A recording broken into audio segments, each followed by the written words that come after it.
As everyone's aware, the 2021 budget I submitted to City Council contained a $50 increase in the annual sewer and recycling fees.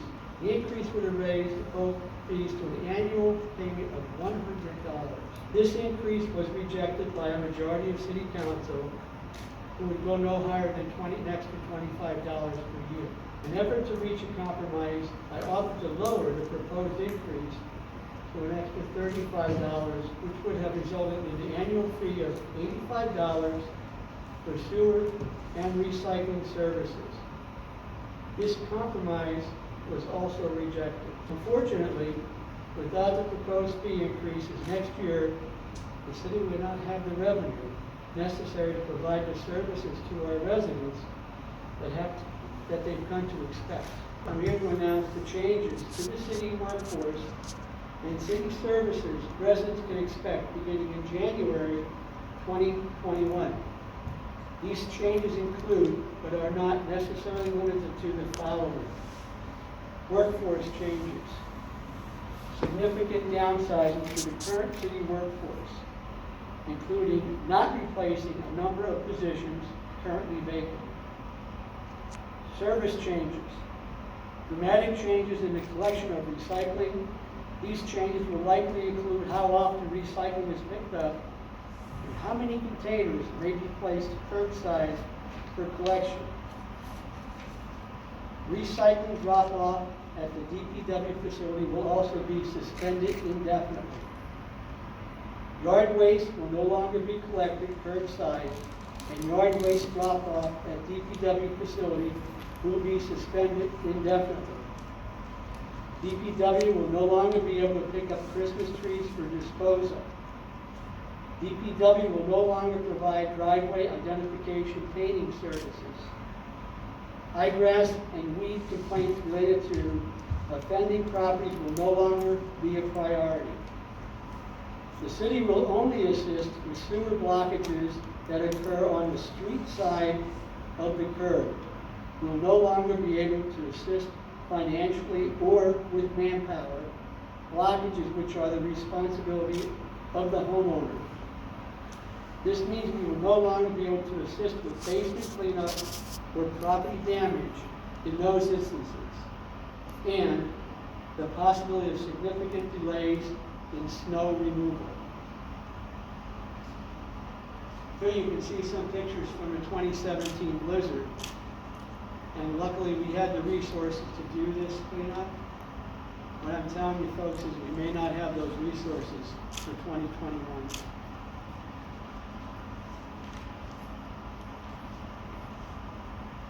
I'd also like to address certain criticisms that have been leveled against the 4 unions, which comprise the city's workforce. The unions have been labeled as greedy, and council has indicated that significant union concessions would be necessary before any fee increases are considered. I believe this classification of our unions is unfair, and I have a summary I'll distribute after the press conference of the many concessions and changes made by the union over the last 3 years. Now, Tyler will be passing out these documents to you after the press conference.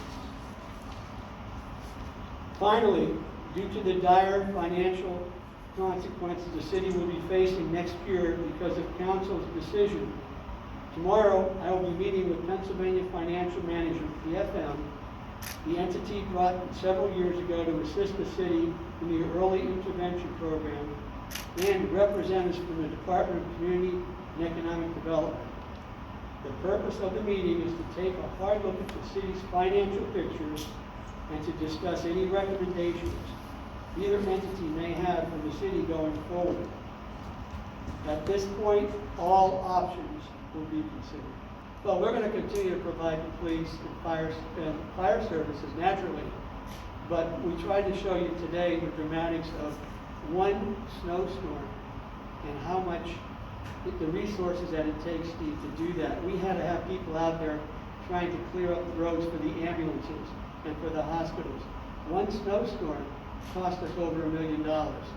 So when people are talking about overtime and other things in the budget, I mean, think about one snowstorm and how dramatic the cost could be of just the one storm. So we're looking at all services, but we will provide the necessary police, fire, and whatever we can provide as far as DPW. It just plays out that services have to be cut. We're going to do our best to limit overtime, and some of the things that we've eliminated or plan on eliminating are which creates the overtime, and which gives us significant manpower issues. Yard waste collection, yard waste drop off, certain ways to do recycling. With a 38-man workforce right now at Public Works, if they have to go out and plow streets, do the math, we have 15 plows. If it lasts more than 2 shifts, that's 35 employees. So unless we can get the snow to come only on the weekends or during the week, I don't know how else we would handle it without having to cut some of the services.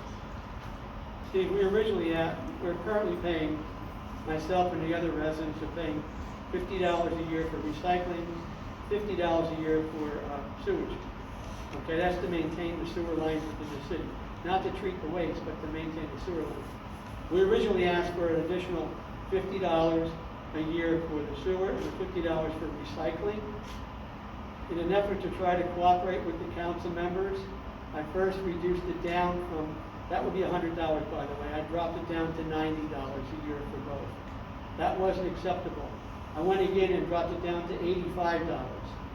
So instead of adding an additional $50 a year recycling and $50 a year for sewer, I'm asking for an additional $35 a year recycling and $35 for sewer, which means $85 a year for each of those instead of $50.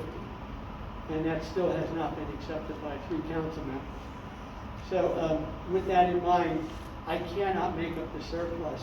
Even with that reduction, there's still a shortfall that I have to make up. And like I said, I'm going to do my best, but with PFM coming in tomorrow, ECED, I'm open to their suggestions. The early intervention team that's going to be working with us, I have to do something. I have to run this city and provide the necessary services, and I'm doing the best I can. It's not our fault, we had a pandemic, but we're dealing with it like every other city. But I am disappointed that we did not come to an agreement with City Council on, a $35 increase per year for sewer and recycling. Increase in millage, Jerry, would be much more of a burden to the residents of the city of Wilkes-Barre. I looked at the best place I could at least increase, the service fees, and that's what they are. Right now, someone could put out 10 containers of recycling. We're charging $1 a week. I mean, we just had a 30% increase in the cost of having the recycling taken away. How can I deal with that? And it's fair. If you're putting out 10 cans, you should pay for that. Versus people that are on fixed incomes and other things, if I increase their millage or property taxes, they're going to be in much tougher shape than they would by this increase. When will all this kick in? When will it? January. January what? Well, beginning of January, we'll start putting our list together and then starting to activate what we're going to do as far as our plan. We'll initiate our plan.